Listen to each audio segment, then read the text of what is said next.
Quelles sont tes racines et tes fondations?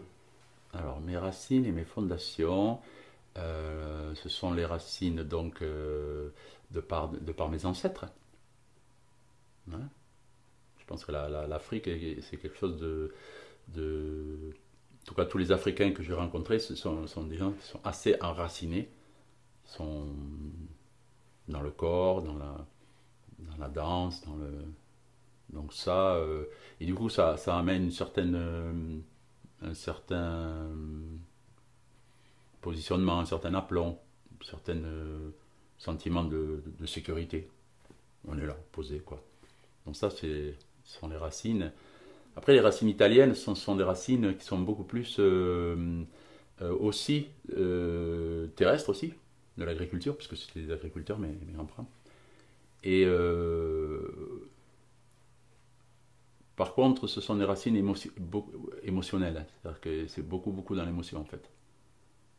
Et ça aussi, ça allait contre ce que j'étais, en fait. Je les voyais beaucoup monter en pression pour rien, tout d'un coup rire, pleurer. Enfin, et là aussi, je pense que je suis devenu comme ça. C'est-à-dire, je suis allé dans ces racines-là par mimétisme, mais aussi par besoin d'appartenance, quoi, hein. Il faut que tu mimes le clan, là, hein, parce que sinon, tu vas pas t'en sortir. Donc, mais en fait, après coup, je me suis rendu compte, je me suis dit, mais en fait, non, là non plus, ça c'est pas toi, en fait. Pas besoin de hurler pour dire quelque chose, ou enfin voilà, ou passer par des espèces de montées, des descentes pas possibles, voilà. Donc c'est des racines, mais des racines que j'ai remis aussi en question, d'une certaine façon. Qu'est-ce que tu peux me dire de tes parents? Mes parents, donc, du côté de ma mère, donc c'est quelqu'un qui est très, qui a vraiment une grande qualité de psychologie, d'écoute. Donc elle m'a beaucoup écouté. On partait dans la forêt, et puis elle me posait des questions, elle me faisait parler de mes émotions, qu'est-ce qui se passe, est-ce que ça va, gna, gna. Beaucoup de compréhension, ma mère. Et mon papa, lui, moi je ne l'ai pas connu à la naissance en fait. Donc j'ai eu la chance de le rencontrer à l'âge de 30 ans. D'une manière un peu, il pourrait dire étrange, parce que j'ai fait un rêve une nuit. J'étais à Paris, et alors que j'avais jamais vraiment pensé à lui. Bon, ma mère m'avait raconté qu'il était reparti, non pas pour l'abandonner, mais parce que son grand-père, qui payait les études, lui avait dit qu'il jouait de la guitare toute la journée, donc du coup, il fallait soit qu'il travaillait, soit il rentrait, et en fait, il n'a pas écouté, donc du coup, il est venu le chercher. Donc, ce qui fait que ma mère a été enceinte juste à ce moment-là. Et il se trouve donc que j'ai rencontré donc mon père, vraiment d'une manière fortuite, à la suite d'un rêve. J'en ai parlé à l'époque, j'étais chez ma mère à Paris, et je lui en ai parlé, et elle m'a dit, bah, tu sais, peut-être il serait temps que tu t'occupes de rechercher. Et elle m'a dit, il y a une ambassade, si tu veux, je t'accompagne. Et on a fait les démarches, on est allé donc dans cette ambassade. Et il se trouve qu'il y avait quelqu'un qui connaissait quelqu'un de ma famille qui était dans l'ambassade, qui travaillait dans l'ambassade. Donc là, ça a été vraiment... donc on a rencontré cette personne qui était le neveu de mon père, et qui nous a dit, ben voilà, vous avez de la chance parce qu'il vient d'être rapatrié en France, il y a 15 jours qu'il est arrivé, en fait il est ici. Voilà, donc on s'est retrouvé avec le numéro de téléphone de mon père, et qui était effectivement lui, parce qu'au début on l'a douté et tout, puis en fait non, non, c'était vraiment lui. Donc j'ai rencontré mon père. Je l'ai rencontré pendant, je crois que c'était une semaine, on est resté une semaine ou 15 jours, parce qu'avec mon ami, on devait partir en Guadeloupe. Donc du coup, pendant une semaine ou 15 jours, je ne me souviens plus, j'ai rencontré lui, je l'ai rencontré lui, j'ai rencontré mon demi-frère, j'ai rencontré de la famille. Et puis, je suis parti, et quand je suis revenu, il était décédé, en fait. Voilà. Donc j'ai quand même eu la chance de, oui, de me confronter à qui était cet homme en fait. Et puis aussi d'entendre ce que lui il avait à dire aussi par rapport. Moi j'avais entendu ce que m'avait dit ma mère, et en même temps ce qui est intéressant c'est il a vraiment confirmé que voilà, lui il était obligé de partir, mais après que voilà, il lui avait dit de le rejoindre en Afrique. Et puis sur ce, à partir de là, mes grands-parents ils ont dit bon mais non, tu vas pas partir en Afrique, ben, on va élever Olivier, toi tu viendras le voir quand tu veux. Et ça s'est passé comme ça, toute mon enfance, ça s'est passé comme ça en fait, entre mes grands-parents et ma maman. De quel pays d'Afrique il était? La Guinée. Guinée entre le Sénégal et la Côte d'Ivoire, hein. La Guinée Conakry. Tu as eu l'occasion d'aller voir le pays de tes origines? Non, Jamais. je n'ai pas eu envie. C'est assez étrange. Je, je me suis senti beaucoup plus proche de l'Inde. Et d'ailleurs, je suis parti en Inde. Mais l'Afrique, je sais pas, c'est pas. Alors après, j'ai écouté beaucoup de musique, ainsi de suite. Alors, est-ce que c'était un blocage? Peut-être. C'était une façon de dire non, mais moi je ne m'occupe pas de ça parce que quelque part je ressens un mal-être par rapport à ça. Peut-être. Mais en tout cas, voilà, je n'ai pas fait la démarche en tout cas. Et les origines italiennes de ta mère, elle vient d'Italie ou c'est pas?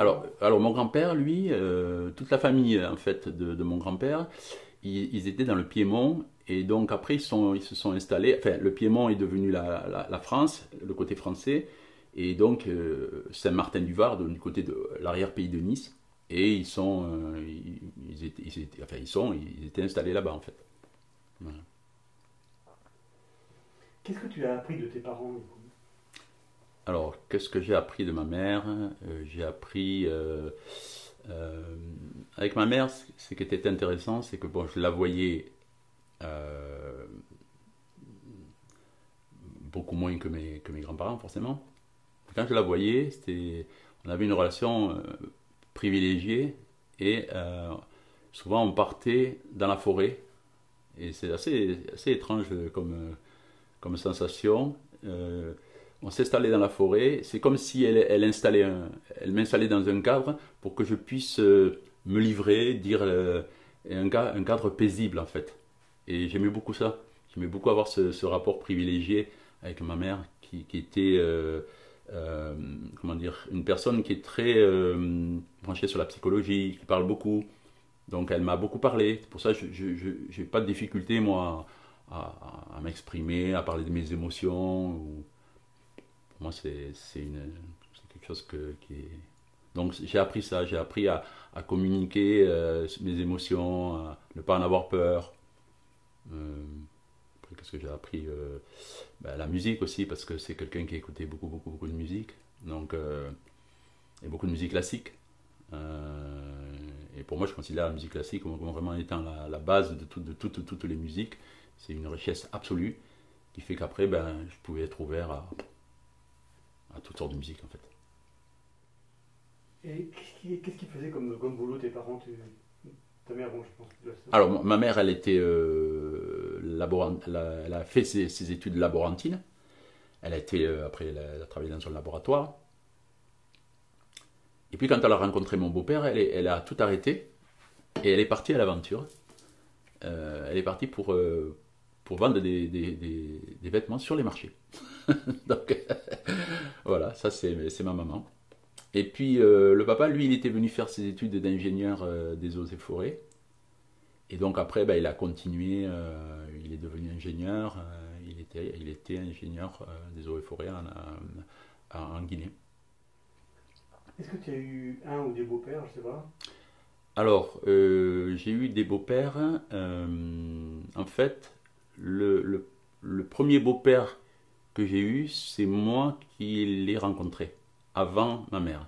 C'est-à-dire que c'est moi qui ai fait rencontrer ce beau-père à ma mère. Et voilà, bon, le fil de mon histoire, je pourrais dire que c'est comme si c'était un conte de fées, parce qu'il s'est toujours passé des choses qui apparemment sont négatives au départ, donc comme dans un conte de fées où il y a des obstacles, ainsi de suite, et qui en fait petit à petit s'arrangent d'une manière un peu étrange en fait. On pourrait dire que c'est impossible. Ben, en fait, si, c'est possible. Donc voilà, donc là, le fait d'avoir souffert de ne pas justement avoir eu de beau-père, et le fait que ce soit moi qui le rencontre et qui le présente et que ça marche, et que ça fonctionne en fait, c'est comme si c'était pas une revanche, mais en tout cas j'en étais fier de ça, d'avoir choisi mon beau-père. Et quel enfant tu étais, toi, quand tu étais petit? Alors, selon les dires de ma maman, j'étais un enfant différent. Alors certes par la couleur de peau, mais surtout j'étais un enfant qui ne voulait pas la déranger. Alors, elle disait, c'était assez étrange parce que je suis né en fait dans une maison, ça s'appelait les maisons maternelles. Les maisons maternelles, il y avait plein de femmes qui étaient comme ma mère en fait, et le père n'était pas là, et on les avait mises toutes ensemble.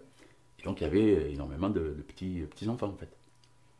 Et elle me disait, tu étais le seul à être d'abord très très très calme, vraiment incroyable, ne pas la réveiller la nuit, ne pas... j'attendais qu'elle m'enlève la couche pour faire mes besoins, et elle me disait, c'était presque pas anormal, mais c'était étrange. C'est comme si tu pensais à moi.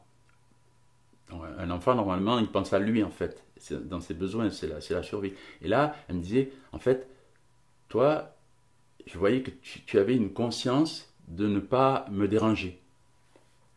Voilà. Donc, et ça, après, je l'ai toujours gardé. Cette chose un peu d'être discret, de pas trop... voilà. Est-ce que tu as eu des frères et sœurs? Alors, j'ai pas eu de frères et sœurs.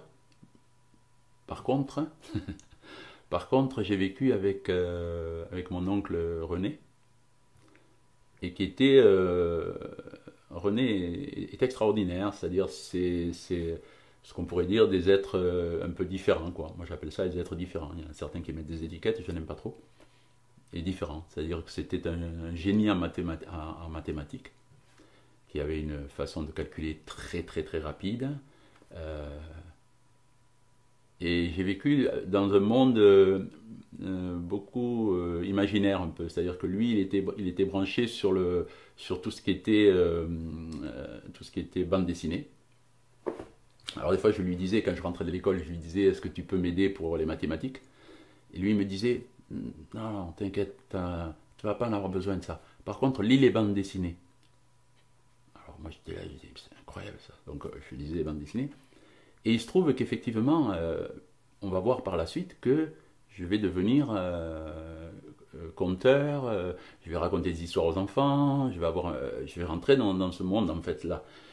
Mais lui, il ne le sait pas tout ça. Et là aussi, je trouve ça incroyable j'ai fait le lien, je me suis dit, c'est marrant ça,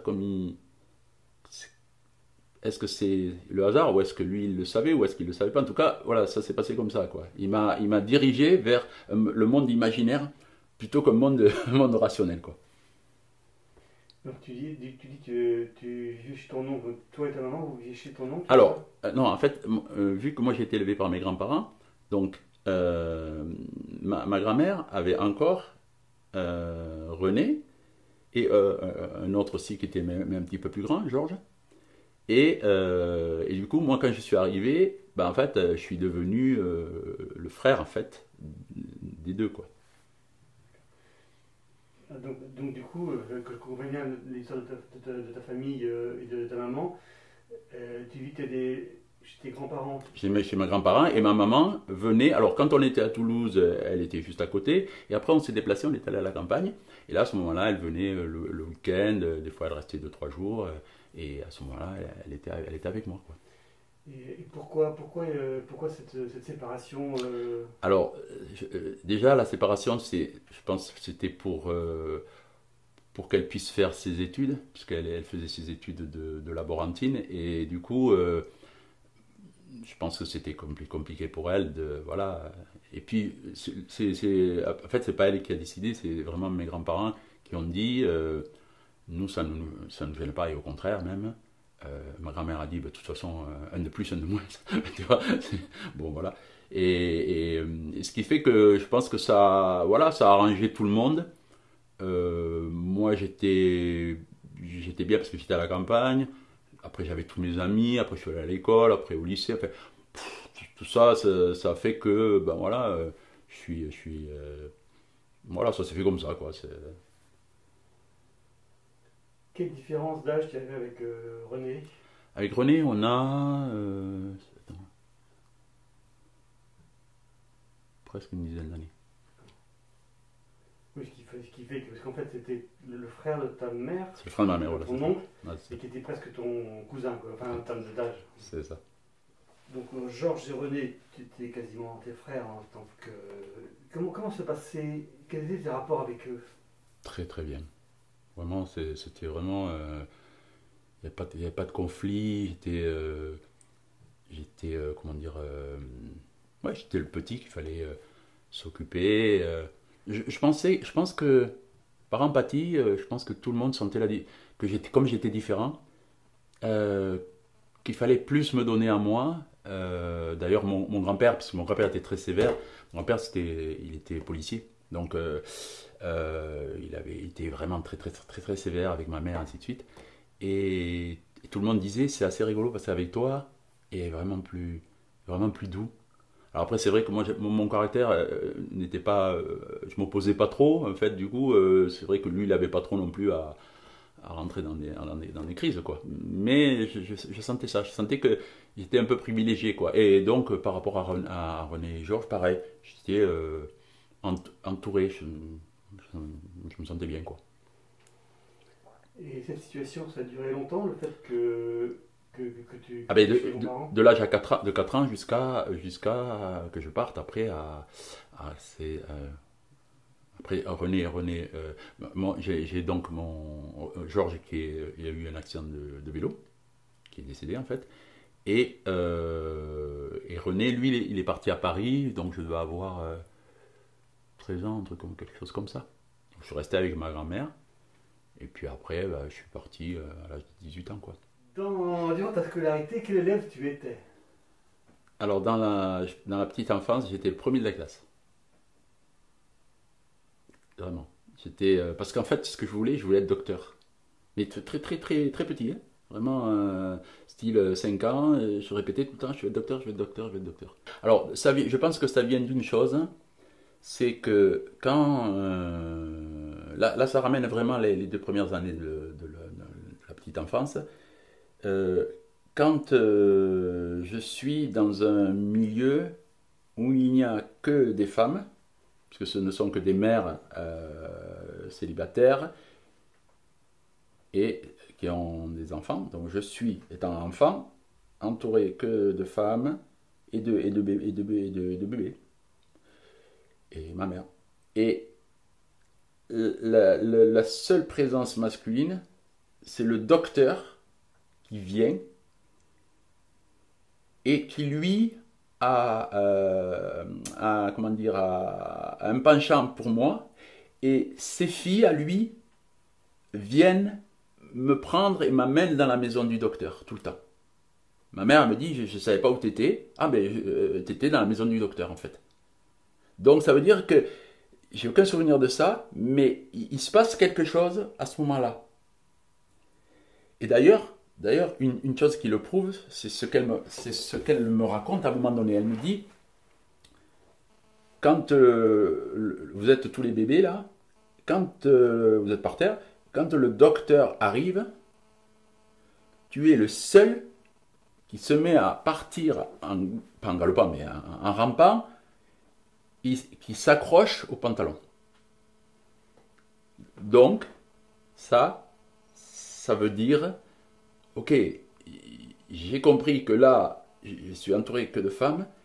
Le seul quelque part, la seule représentation de ce masculin, c'est lui là, et c'est vital, il faut que je m'accroche à lui. Moi, je l'interprète comme ça, le fait après d'avoir voulu, tiens, mais qu'est-ce que tu veux faire? Je vais être docteur. Je vais être docteur.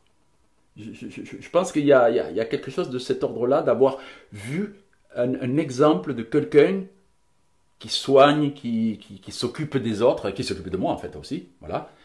Et du coup, moi, m'occuper des autres, les soigner, qu'ils soient bien, voilà. Je pense que ça vient de là, ça en fait. Donc, du coup, je pense que ma mère devait dire, bon, ben, pour être docteur, t'as intérêt à être premier, t'as intérêt à être premier. Et du coup, j'étais premier. Et j'ai été premier quand on était à Toulouse. À partir du moment où on a déménagé à la campagne, ça a été terminé. Là, j'ai suivi. J'ai suivi et puis j'ai commencé à trouver la parade pour pouvoir me sortir de quelque chose qui ne m'allait pas. Donc j'ai commencé à faire le clown. Voilà.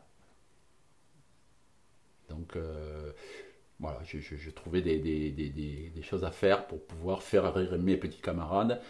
Quand j'étais au tableau ou quoi que ce soit, je faisais des trucs derrière, elle ne le voyait pas. Et, enfin, voilà, j'ai commencé à m'amuser avec ça pour créer une diversion, pour ne pas voir que ce que je vivais, moi, ben, en fait, j'étais pas bien quelque part. Il y avait quelque chose qui était malheureux quelque part.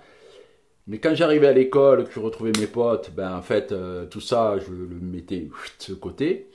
Et pour surmonter ça, il fallait que je délire avec moi-même. Alors j'avais immédiatement compris aussi le pouvoir de l'autodérision, parce que j'avais compris que les gamins allaient chercher à me déstabiliser. Alors ils m'appelaient boule de neige, machin, tout ça. Alors des fois, quand j'arrivais, par exemple, on arrivait en début d'année ou au début comment dire, de rentrée scolaire, et il me disait comment tu t'appelles, je disais boule de neige. Et là, c'était terminé. C'est fini, il pouvait plus. Voilà, donc j'ai toujours eu des stratégies pour pas qu'on m'embête en fait, pour être tranquille en fait. Voilà. Parce que vu que ma nature c'est la tranquillité, la paix, je cherchais toujours comment retomber sur mes pattes. Voilà. Alors après, très très vite, je savais ce que je voulais pas. Par exemple, quand j'étais à l'école, un jour j'ai posé la question, à quoi ça va me servir d'apprendre toutes les dates d'histoire que je dois apprendre par cœur. Et là, le problème, c'est que la dame, la professeure, pour moi, elle a eu une réponse qui n'était pas intelligente. Parce que au lieu d'essayer de développer, de comprendre ce que je voulais dire, elle m'a dit, ça, c'est pas votre problème. Vous devez apprendre par cœur. Et moi, quand elle m'a dit ça a fait un retour en me disant, ok, là, il faut que je fasse attention parce que je perds mon temps. Elle n'est pas intelligente. Elle est au-dessus de toi, elle est là pour t'apprendre quelque chose, mais le problème, elle n'est pas intelligente. Donc, il ne faut surtout pas que tu l'écoutes. Et donc, à partir de là, j'ai commencé à regarder un petit peu le monde adulte comme ça, en me disant, oula, là, il va falloir que je fasse attention parce que je ne veux pas faire entrer des choses qui ne vont pas me servir pour la suite. Moi, je suis assez pragmatique. C'est-à-dire, si tu m'apprends quelque chose, je vais immédiatement te demander, mais ok, je suis d'accord pour apprendre, je sais pas moi, une addition, une soustraction, parce que je vais m'en servir. On m'a expliqué, ben regarde, après, quand tu achèteras tes tomates, si, ça va te servir. Là, je trouve ça super intelligent. Et là, ça rentrait pas dans mes cases, voilà. Donc, du coup, très très vite, j'ai commencé à mettre un peu de distance avec l'école. Et la chance que j'ai eue, c'est que je me suis cassé la jambe, en fait. J'ai dit la chance parce que c'est ça qui a fait que, justement, tout ce comment dire, tout ce, toute cette direction dans laquelle j'allais, parce qu'en même temps, je voulais faire plaisir à ma mère, hein, donc tu vois, c'était ambigu l'histoire. Donc je voulais avoir des bonnes notes, et forcément, ben, j'avais des bonnes notes, parce que si je voulais, je pouvais avoir des bonnes notes. Et là, le fait de m'être cassé la jambe, ça a arrêté tout ça. Parce que là, du coup, j'ai arrêté de suivre. Et j'ai découvert que, en fait, pendant que je faisais rien, parce que j'étais pendant 3 mois avec le tibia cassé, machin, bon, et je ne pouvais plus rien faire. Et là, j'ai commencé à lire, à potasser, à ci, à ça, et à voir que, ah, mais attends, mais il y a une autre vie là. Voilà, donc c'est ça qui a rompu avec le système scolaire. Et après, j'ai plus jamais rattrapé, j'ai plus jamais raccroché à ça, en fait. Alors, est-ce que c'est aussi parce que il me manquait le père aussi, donc je voulais admirer aussi quelqu'un qui... Alors, mais j'avais par exemple une figure à l'école, c'est la seule fois où vraiment j'ai très très bien travaillé, c'est mon prof de français. Prof de français, je veux dire, lui il a tout compris. Il nous invitait, je sais plus si c'était le mercredi ou le jeudi, il nous invitait chez lui, il nous faisait écouter de la musique, il nous apprenait, voilà, la musique, elle vient d'où, elle vient de ça, elle vient de ça, et du coup, après, il nous faisait faire des rédactions, mais des choses super intelligentes. Bon. Donc, je voyais que j'étais pas contre l'école, parce qu'il y a des enfants, ils sont contre l'école, ils sont rebelles, quoi. Moi, je n'étais pas rebelle, en fait. Moi, j'étais juste en train d'essayer de me dire, non, là, ça, c'est intelligent, je peux y aller, ça va pas me servir, c'est pas la peine, je vais perdre mon temps, en fait. Voilà. Et j'avais cette notion aussi de ne pas perdre mon temps.